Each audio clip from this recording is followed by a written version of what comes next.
Pinarenta ko kasi to, yung kaibigan ko galing ng abroad. Akala niya Innova. Yung pinakarga niya ng diesel. Oh no! Umusok siya.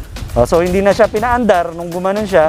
Kasama natin yung kaibigan natin dito, si Paring Cho. Siya ay meron ditong 2018 Avanza E-Automatic. Tatanungin natin sa kanya kung ano yung history ng sasakyan niya, kung ano nga ba yung experience niya rito, yung mga pinagsamahan nila. At syempre, yung pinaka-importante, yung performance ng sasakyan niya. So kung gusto nyo marinig yan at mapanood, abangan mula umpisa hanggang dulo. Yeah.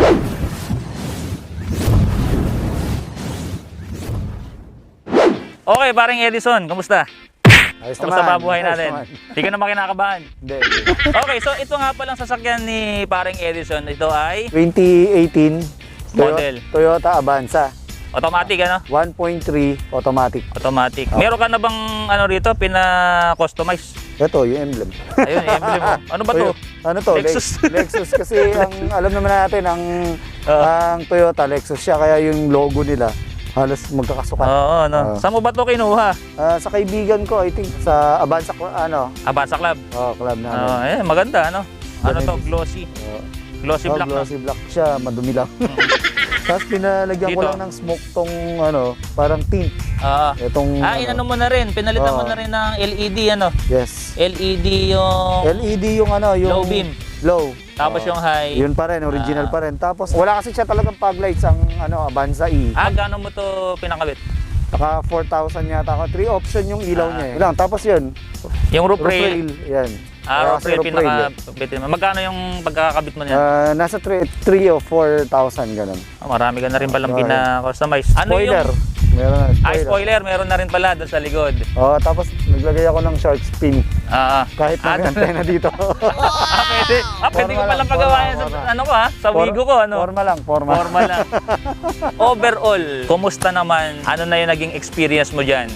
Kwento mo naman sa amin. Naka-bios ako, tapos nag-Avanza ako kasi nga maliit yung bios. 5 lang yung seating capacity niya. Ito kasi 7-seater. Na-realize ko na mas maraming kargado na kapag yung Marami ka nang may sasakay. Marami kang may sasakay na Hindi lang pamilya, pwede mong gawing pang business. Sa mga hindi pa nakakaalam, siya po ay taga Nissan Baliwag. Matatanong nyo bakit Toyota yung sasakyan niya.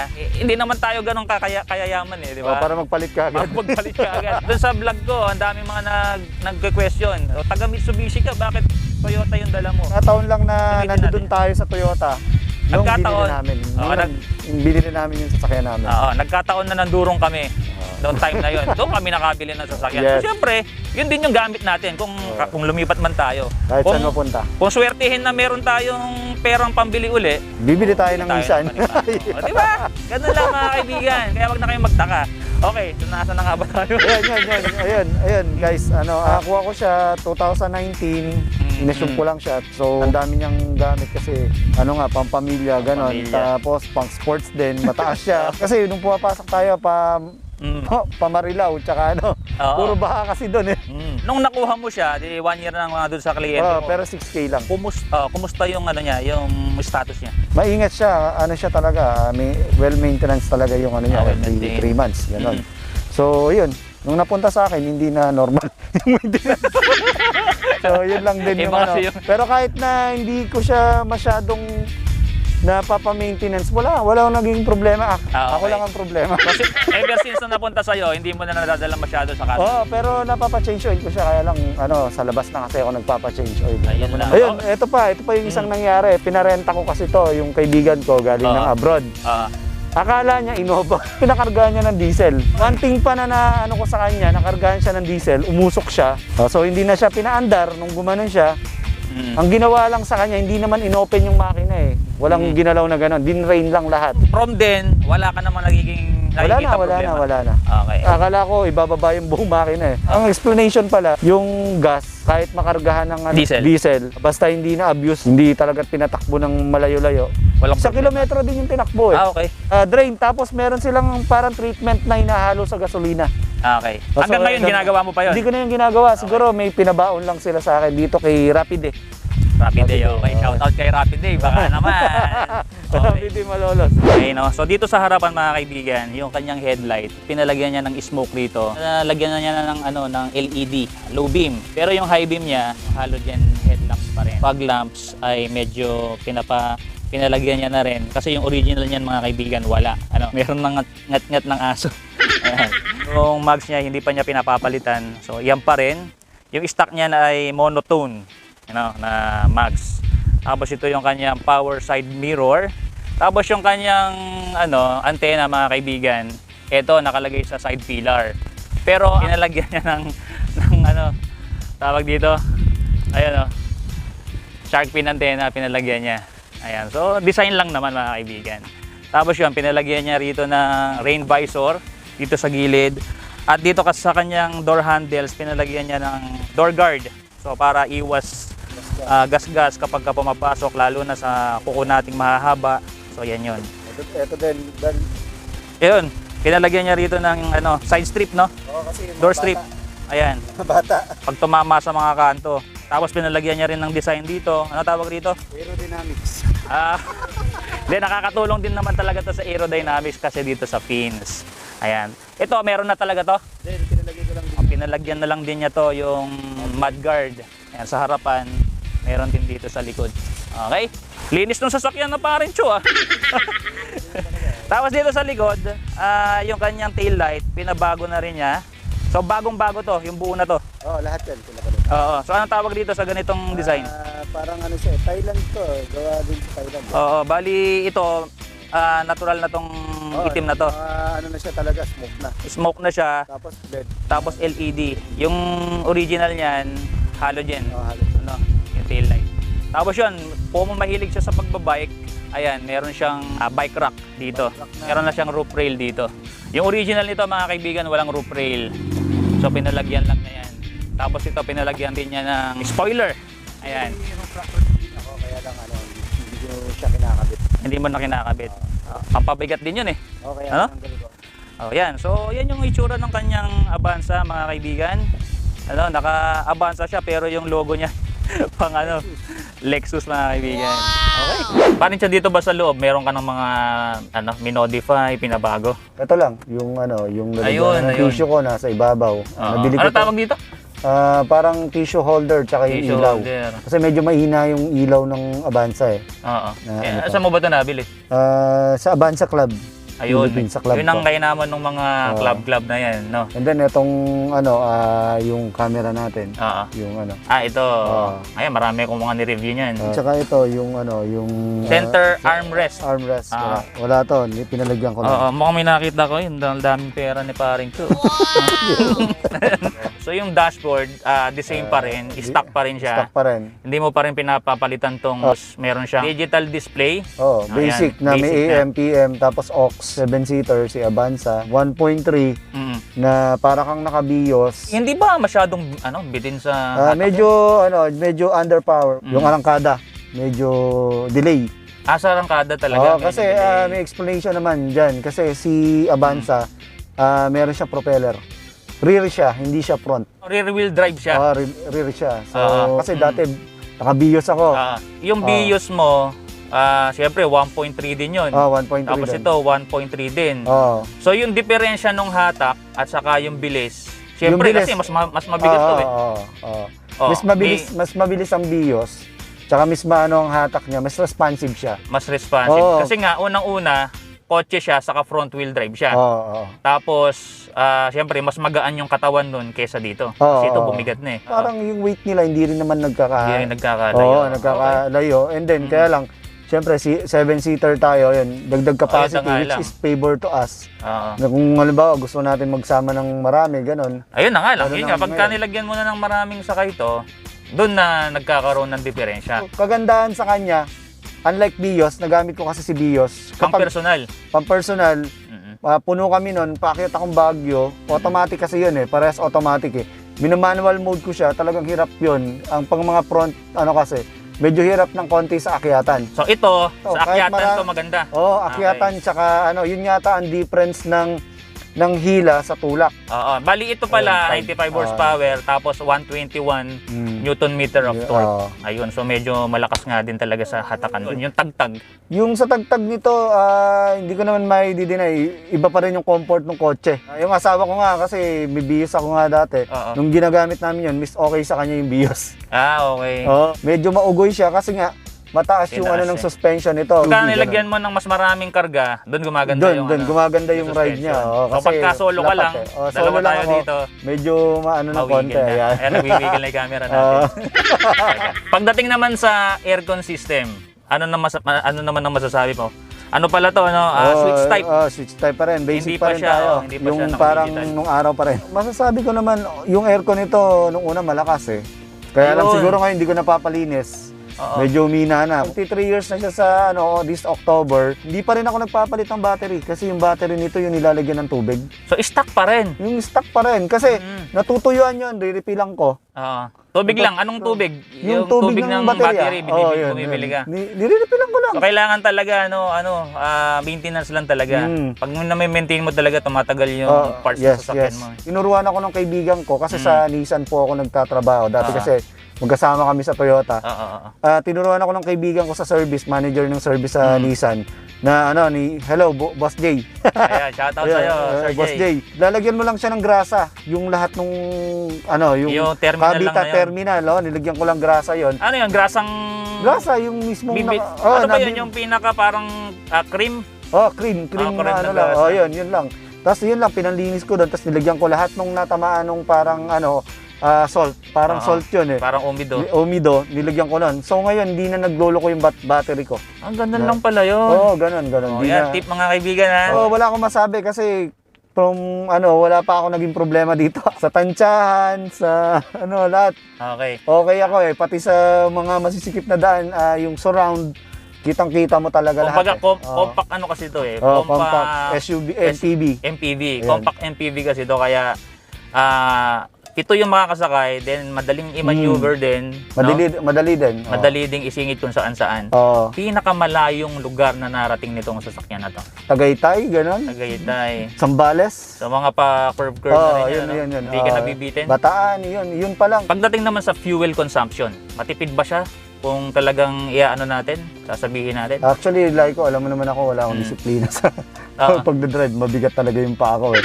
Unlike you na alam naman natin na yung fuel consumption talaga is magdidepende sa driving habit. Kasi driving habit ko, siguro mga nag-ano lang to ng 12, ganon. Okay. Per liter, ganon. Kasi 12 kilometers per liter. Kasi yung tapa ko, yun doon naman. Kasi lagi akong parang ganon. Lagi nagmamadali. Ganon kasi nga nasanay ako sa BIOS na ganon. Top speed na pinaka mabilis na narating na or napaandar mo siguro na. Siguro 140, 150. Kasi pag bilis ganon. Pag 120 ganon eh. Minsan kinakabahan ako, may nginig eh. May nginig kasi, sa 120. Kasi stock pa rin yung nito, yung gulong nito. Stock. So 14 yung mags natin. Regular na speed na wala kang nararamdaman na parang nginig. Sandaan. Mga 100. Talaga. Pero pag may sakay ka, wala kang mararamdaman eh. Madalas kasi ako lang mag-isa. Kahit ibirit mo. Mga 140. Pero pag ako lang, yun, meron talaga kasi ang taas nga nito. Tapos stock pa rin. Kaya nga sabi mo kasi, mas matagtag siya pag nag-iisa ka lang, dalawa lang. Maugoy. Kung kung ibabiyahe mo pa ng sobrang tulin, wala na, ganun na. Tsaka itong na to, madalas to, dinadala ko sa DRT. Kung pansin nyo, may bike rack ako sa likod. Ayun, Ayan. Tapos yung meron ng... Nung punta akong Tagaytay, sinakay ko dito, 5 bike. May sabit pa doon sa likod. Kayang-kaya. Tapos may kasama pa akong, dalawa, tatlo. Ganun. Okay, so having said that, iti-test drive ko yan. Siyempre, kailangan malaman natin or maramdaman natin kung ano yung sinasabi ni kaibigang Edison. Okay? So, siyempre, tapakan mo na yung brake. Lagyan mo na sa park. On. Okay. Tahimik yung makina, mga kaibigan. Okay. Drive natin. Ikot natin dito sa kanilang... Doon sa labas, sa MacArthur. Ayun lang, napansin ko mga kaibigan, yung kanyang kasi, nagpalagay siya ng third party rito na armrest. Medyo sagabal dito sa kanyang sa kanyang handbrake. So yun lang yung pinaka downside nun, mga kaibigan. Birit natin. Bitawan mo, tapos birit mo. Ayun, oo. So merong ano, di ka naka seatbelt. Seatbelt ka muna. Ihinto natin. So ang ano nun, ang diskarteng ginagawa ni Paring Edison, ibibirit niya ng konti, tapos iaangat ng konti yung gas para kumagat kagad yung next gear. So humps. Okay. Maganda naman. So ang kainaman lang kasi ng automatic, no. Wala ka ng problema sa kanang kamay mo, wala kang pinoproblema. Tapos yung sa paa mo, kanan lang yung ginagamit mo.